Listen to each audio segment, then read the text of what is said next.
बाबा रामदेव वो खुद भी कंसर्न शेयर कर रहे हैं स्टेरॉइड्स को लेकर और प्लाज्मा थेरेपी, जो भी इलाज की बातें हैं, लेकिन सवाल यह है कि मनोबल के जरिए लड़ाई लड़ रहे हैं हमारे डॉक्टर्स, इसलिए उस बात से बहुत आहत है ना, क्योंकि आपने उसके आगे कई बातें कही, दवाइयों से लोगों की मौत हो गई, थोड़ा सा सेंसिटिव इशू है सर। अंजना जी, मैंने कहा जो मैंने एक बयान पढ़ा हुआ था वो वापस ले लिया। हाँ। आप ये स्वामी रामदेव की जान लेंगे क्या? दूसरी बात, मैंने एलोपैथी के जो उसके श्रेष्ठ तत्व हैं उनकी प्रशंसा भी कर दी। इनके मुख से तो एक बार भी नहीं निकला कि आज करोड़ों लोगों की यदि जान बची है तो उसमें योग का भी योगदान है, गिलोय और तुलसी का भी योगदान है। और डॉक्टर किसी फार्मा कंपनी का रिप्रेजेंटेटिव नहीं होता है। डॉक्टर जो भी एविडेंस बेस्ड मेडिसिन होती है उसको प्रिस्क्राइब करता है। तो एक कोरोनिल जो एक एविडेंस बेस्ड मेडिसिन है उसके ऊपर इनको आपत्ति क्यों है वो भी पूछ लो जरा इनसे। डॉक्टर और मैंने और 25 प्रश्न पूछे हैं कि भाई कोरोना के साथ साथ लोगों को टाइप 1 400 500 शुगर हो रहा है। मैं कह रहा हूं ठीक है, जितने भी दुनिया भर के पेशेंट हैं, type 1 diabetes, type 2 diabetes, hypertension, asthma, arthritis, तमाम तरह के कॉम्प्लिकेशंस ठीक है, इसका जवाब ले रहे हैं। आयुर्वेद में, योग में एक permanent solution. Doctor Rajan Sharma, 3 सवाल, primary prevention, secondary prevention, control, cure, 3 सवाल। और पहला सवाल ये है रिहेबिलिटेशन, पैलिएशन, और सबसे बड़ी बात है सस्टेनेबल हेल्थ के लिए काम कर रहे हो, उसकी बढ़ाई क्यों नहीं इनके मुंह से होती है? एक बार कह रहे हैं आयुर्वेद के लिए कभी प्रशंसा क्यों नहीं, वो कह रहे हैं कि उनकी भी दवा प्रमाणित है, उसके खिलाफ क्यों बोला जाता है।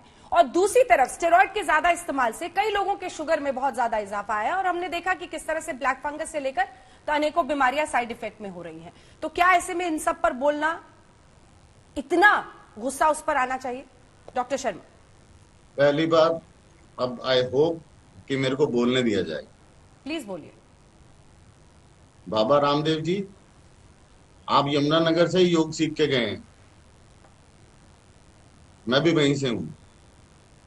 मैं आपके योग शिविर को फॉलो करता रहा हूं। जो बीपी की दवाई और जिस डायबिटीज की दवाई है वो बाहर काउंटर पे बी लिखा जाता था और डी लिखा जाता था। आपने किया, आपका जो योगनीय कदम है वो आपने योग के लिए प्रति हमारे को जागरूक किया, उसके लिए हम कतई बहुत धन्यवाद हैं। ठीक। दूसरी बात, रही बात स्टीरॉयड की, इवरमेक्टिन की, रेमडेसिविर की, आज मैं सबके सामने स्पष्ट करना चाहूंगा, ये सारी गाइडलाइंस भारत सरकार द्वारा बनाई जाती है और ये दवाइयां भी सारी सरकारों के थ्रू ही मिलती हैं या ब्लैक मार्केट में मिलती हैं। हम नहीं लिखते, हमने अगर एक प्रिस्क्रिप्शन लिखी तो वो वहां से लेनी पड़ती है। अब रही बात, आपने कहा कि योग से और इससे सब कुछ हो सकता है। अभी वैसे तो दुख की बात है, परंतु साध्वी प्रज्ञा जी इतने दिनों से हेडलाइंस में थी कि मैं तो गौमूत्र पीती हूँ, मेरे को तो कोविड नहीं हो सकता। वो कल शाम को एयरलिफ्ट होकर कोकिलाबेन हॉस्पिटल में दाखिल है। स्वामी जी, आपको याद होगा, आप जानते होंगे इनको, स्वामी अध्यात्मानंद जी, गुजरात से, योग के प्रसिद्ध गुरु थे, योग और प्राणायाम के मास्टर थे, वर्ल्ड पीस फाउंडेशन के अवॉर्डी थे। वो पिछले कुछ दिनों पहले हमारे को छोड़ के चले गए कोविड के कारण किसी हॉस्पिटल में। तो मेरा आपसे, आयुर्वेद से किसी से कोई झगड़ा नहीं, मेरी सिर्फ हाथ जोड़ के आपसे प्रार्थना है, माइल्ड केसेस को आगे मत बढ़ने दीजिए। आप गिलोई खिलाइए, काढ़ा पिलाइए, हाइपरटेंशन कंट्रोल कीजिए, जो मर्जी कीजिए। ये एक युद्ध है जो भारत देश लड़ रहा है। इसमें एक आम आदमी आपको फॉलो कर करके घर से माइल्ड कंडीशन से सीरियस कंडीशन में यहाँ पहुंच रहा है। आरएमपी डॉक्टर्स कई डॉक्टरों से स्टीरॉइड लेके पहुंच रहा है।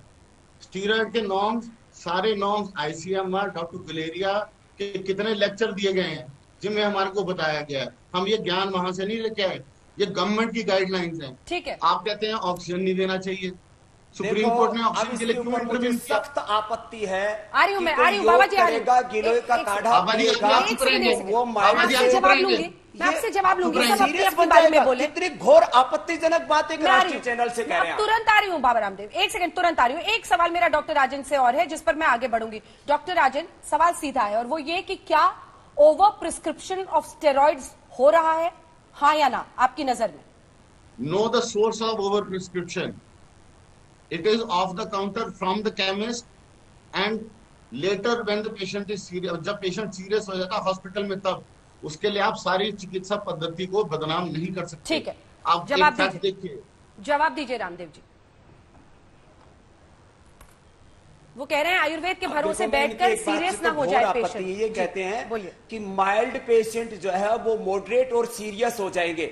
मैं शर्मा जी आपको पूरे स्टैम्प पेपर पर लिख करके देने के लिए तैयार हूं कि माइल्ड और पेशेंट्स को आप एक भी पेशेंट, सिंगल पेशेंट यदि मॉडरेट हो जाए प्राणायाम करके और ये स्वासारी कोरोनिल खा करके या अणुतेल नाक में डाल करके, तो गिलोय या तुलसी का काढ़ा पी करके, तो मैं आप जो कहो वो 100 दंड लेने के लिए तैयार हूं। पूरे देश का ये बहुत बड़ा चैनल है, जो देश में सबसे ज्यादा देखा जाता है, उसके ऊपर इस बात को कह रहा हूं। तो आप ये आरोप मत लगाइए, ये आप आरोप लगा रहे हैं कि लोग योग करेंगे, भस्त्रिका कपालभाति अनुलोम विलोम करेंगे। मेरे पास में 1 करोड़ से ज्यादा लोगों का डेटाबेस है और लाखों लोगों का कोरोनिल का डेटाबेस है, जिनका 50 से लेकर 80% ऑक्सीजन लेवल चला गया था। उनको भी हमने स्वासारी गोल्ड और कोरोनिल खिला करके, अणु तेल डाल के, दिव्य धारा सुंगा करके ठीक किया। मैं आपको पूरा डेटा देने के लिए तैयार हूं।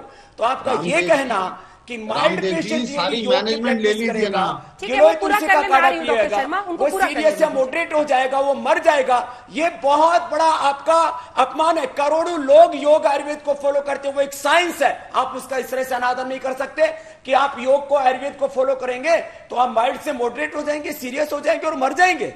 ये गलत बात है।